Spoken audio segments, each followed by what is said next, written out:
আমার প্রিয় বন্ধুদের জানাই আন্তরিক শুভেচ্ছা ও অভিনন্দন। আজ আমাদের জন্য খুব আনন্দের একটি দিন, আমাদের ক্লাস পার্টি।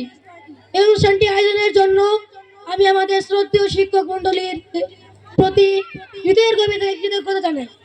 আমাদের শিক্ষকেরা প্রতিদিন অনেক পরিশ্রম করে আমাদের পড়ান, শিখতে সাহায্য করেন এবং আমাদের ভালো মানুষ হিসেবে গড়ে তুলতে চেষ্টা করেন। তাদের এই ভালোবাসা ও পরিশ্রম আমাদের জীবনের জন্য অনেক বড় আশীর্বাদ। আজকের এই অনুষ্ঠানে আমরা সবাই একসাথে খেলবো, গান করব, বন্ধুদের সঙ্গে আনন্দ ভাগ করে নেব। এমন সুন্দর পরিবেশ সত্যি আমাদের মনে নতুন উদ্দীপনা জাগায়। আমরা সবাই যেন আনন্দের মধ্য দিয়ে সুন্দর সময় কাটাতে পারি, এটাই আমার কামনা। সব শেষে আবারও শ্রদ্ধেয় শিক্ষক মন্ডলীকে ধন্যবাদ জানাই এবং সকল বন্ধুদের জন্য রইল অনেক শুভকামনা। সবাই সুস্থ সুন্দর থাকুন। ধন্যবাদ।